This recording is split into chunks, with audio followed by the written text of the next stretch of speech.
Un bon vieux match de Pro D2 à l'ancienne où il faut connaître sa table des trois sur le bout des crampons. Hier soir, Fabien Fortassin, l'artilleur maritime, a marqué tous les points de la victoire. 6 x 3, 18, 6 pénalités et puis pas grand-chose. Des fautes à gogo, des passes mal ajustées, du hors-jeu à foison. Et si à la demi-heure de jeu, un presque essai du jeune Hollandais Zino Kieft a réchauffé brièvement l'atmosphère, comme on disait dans le temps, seule la victoire est belle.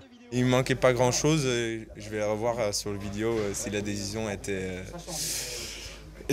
bien des arbitres. Bon, le plus important, c'est la victoire. Et on a fait ça ensemble. On était solidaires ensemble. Et voilà, il y a encore des choses à travailler pour finir les actions. Mais la solidarité, c'était très bien dans l'équipe.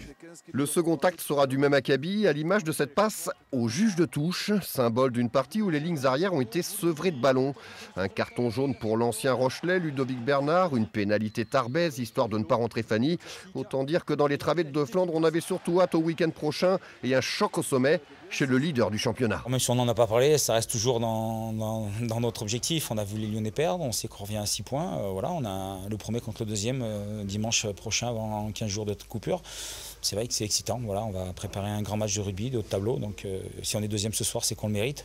Voilà, donc on a l'honneur d'aller jouer chez le premier, chez Lyon. Donc ça va être une semaine, à mon avis, qui va passer très vite et qui va être très excitante dans la préparation du match. Et en cas de victoire à Lyon, La Rochelle reviendrait à 2 petits points de la première place. Un beau cadeau de Noël pour les supporters des Jaunes et Noirs.